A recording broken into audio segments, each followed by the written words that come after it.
guys, I'm not dead, okay? I've only been gone for a month, even though it's probably felt like a few years. Part of the reason why I've been gone is because I've been busy with studying for tests, and going on vacation. And the other part of it is also that there haven't been any good games for me to review yet, until now. I'm coming back with a classic, Pokemon. Their new versions, Black and White. I purchased the black version because I wanted Black City for some reason. Um, but I was going to wait for Gray, which I think is going to come out in a couple of years, which is always the best out of them all. But I figured I would not want to miss this Pokemon fever just to get a better game. So I got Black right away. So there's tons to talk about with this game, okay? First of all, let's do the little stuff first. Sound. These songs are awesome, although my favorite were from Heart Gold, which, by the way, I lost. Ugh. Now, here are the two differences between the two games, okay? There are minor differences, like little Pokemon differences, as usual. But the big difference is, you get White, you get a place called White Forest that lets you catch a lot of Pokemon, and the Black Legendary. You get Black, you get Black City, and the White Legendary. But anyways, aside from that, they're really good sounds. I showed you that in the beginning. But the thing to really talk about this time is the graphics. Okay, the graphics are the best anyone's seen. At first, I didn't like it because I looked at my friend playing it and I said, okay, I don't like how this guy is really tiny and the skyscrapers, since this region is very industrialized, are huge. I didn't like that. But now that I've actually played it myself, I completely enjoy these graphics. When you're fighting, the Pokemon, although not that much, do actually move. And it goes like back and forth, and it's really, really clean and nice, and it makes you feel like you're actually battling. Another thing that may be good, may be bad, depending on the person, to me this is good, is that there are all new Pokemon.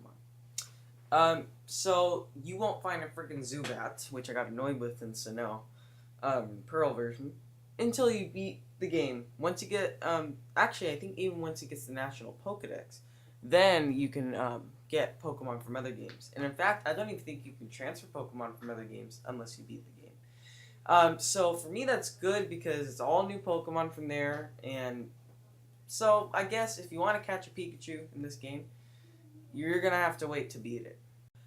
And actually, I haven't even beaten it myself. I'm barely in the first city.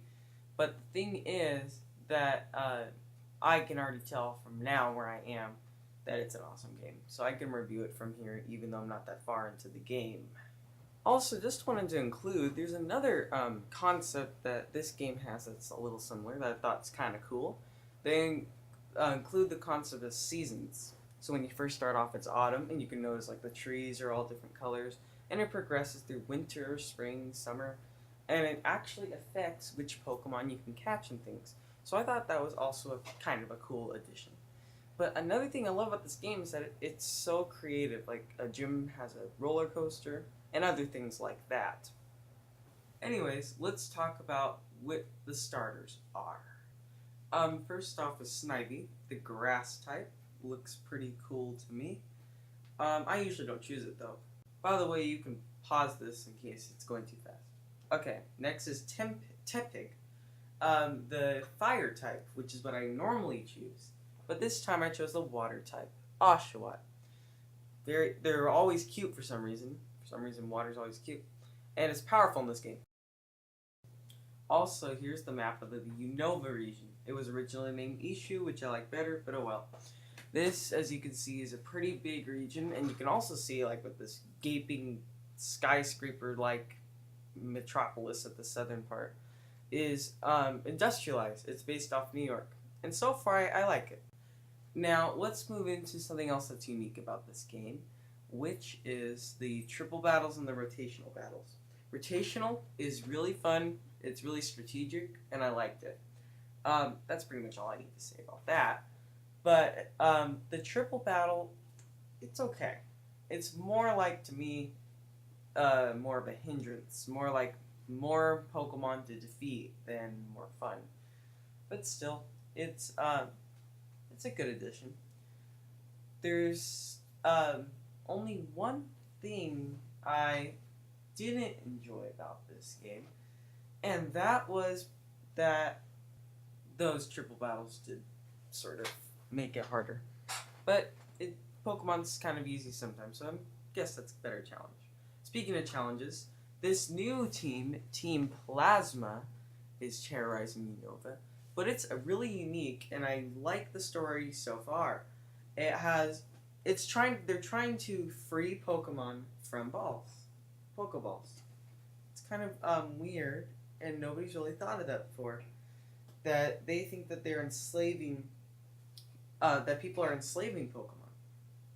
And so I've run into them once, twice so far. And there's this other guy named N who ran into once. He's really mysterious, claims that he speaks to Pokemon or something. I don't know. He's probably going to be a big villain or hero. I don't know which one. Don't spoil, please. If you do, I will delete your comment. Okay. But the thing I like about Team Plasma is they're not like Team Rocket, where they're waiting in a warehouse for you to kick their butt. They actually put up a fight. In this game, that's one thing I really like, is that the trainers aren't so easy as before, even at the beginning. And also, aside from like the really 3D graphics of this game, the story's pretty good too. We got that whole Team Plasma and N thing going on. You have two friends, and for once, we have a female professor, Professor Juniper. I think they're still going on with that whole tree for their names, but it's the first female, and so it's a pretty good story. But now to wrap things up, since I've gone through pretty much everything, I would give this game a 10 out of 10. It is awesome. It's barely sneaking in at the end of the DS era. Probably the last good DS game that'll ever come out. But, it's an awesome game. Now let's end with something we all know and love.